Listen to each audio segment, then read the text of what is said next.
Britain की खुफिया एजेंसियों ने एक ऐसा दावा किया जो रूस की फौज की नींद उड़ा सकता है। ब्रिटेन ने रूस के उन लड़ाकू विमानों के ठिकाने पता होने का दावा किया जिनके जरिए वो यूक्रेन पर कहर बरपा रहा है। और इस दावे के पीछे उन्होंने सैटेलाइट से ली गई कुछ तस्वीरों को आधार बताया। ब्रिटेन के मिलिट्री इंटेलिजेंस विभाग का दावा है कि उसे रूस के लड़ाकू विमानों का ठिकाना मिल गया। जहां लड़ाकू विमानों का ठिकाना बताया गया, वहां 5 सुखोई 57 देखे जाने का दावा किया गया। सुखोई 57 रूस के सबसे आधुनिक फाइटर जेट हैं। 5वीं पीढ़ी के ये फाइटर जेट यूक्रेन की जंग में बड़े पैमाने पर इस्तेमाल हो रहे हैं। रूस के रक्षा मंत्रालय ने कुछ दिन पहले ही बयान दिया था कि इस जंग में उसने एक भी सुखोई 57 नहीं खोया। मतलब ये कि यूक्रेन की फौज उसके एक भी सुखोई 57 फाइटर जेट को छूने में कामयाब नहीं हो पाई। ब्रिटेन की खुफिया जानकारी अगर सही है तो वो यूक्रेन के लिए अहम साबित हो सकती है। इधर उत्तराखंड के अंकिता केस में आरोपियों के नार्को टेस्ट कराने पर आने वाला फैसला एक दिन के लिए टाल दिया गया। इस मामले में तीनों आरोपियों का नार्को टेस्ट कराने के लिए एसआईटी ने निचली अदालत में याचिका दाखिल की थी। लेकिन आरोपियों के वकील और सरकारी वकील की बहस पूरी होने के बाद देहरादून की कोर्ट ने अपना फैसला एक दिन के लिए टाल दिया। अंकिता भंडारी हत्याकांड में तीनों आरोपियों में 2 ने नार्को टेस्ट के लिए हामी भरी थी, जबकि तीसरे आरोपी ने इससे इनकार कर दिया था। हालांकि बाद में तीनों ही आरोपियों ने नार्को टेस्ट कराने से मना कर दिया था। उधर दक्षिण अमेरिकी देश अर्जेंटीना में चीन को पैर पसारने से रोकने के लिए अमेरिका मैदान में उतर आया। खबर है कि चीन अर्जेंटीना में अपनी नेवी का बेस बनाने की फिराक में है।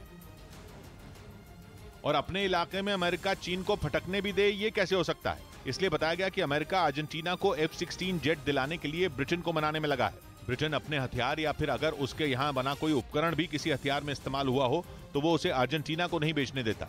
पर अमेरिका चाहता है कि ब्रिटेन उसकी अर्जेंटीना के साथ F-16 डील पर मान जाए, क्योंकि खबर यह है कि चीन अर्जेंटीना के उशुआइया शहर में अपनी नौसेना का अड्डा बनाने के लिए हाथ पैर मार रहा है।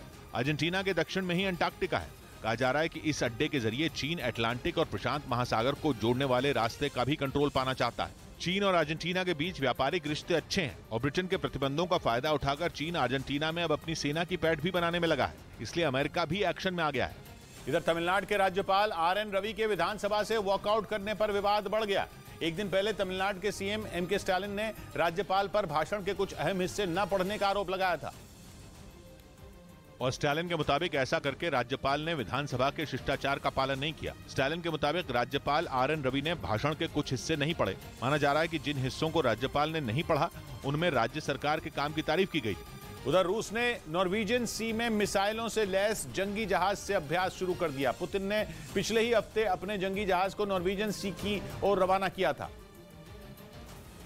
जिसने समंदर के इस हिस्से में एंट्री लेते ही मिलिट्री ड्रिल शुरू कर दी। ये जानकारी रूस के रक्षा मंत्रालय ने दी। पुतिन ने अपने जिस जंगी जहाज को नॉर्वेजियन सी भेजा है वो क्रूज मिसाइलों से लैस है, जिसने हवा में टारगेट को मार गिराने और समंदर में अपने निशाने को बर्बाद करने की प्रैक्टिस की।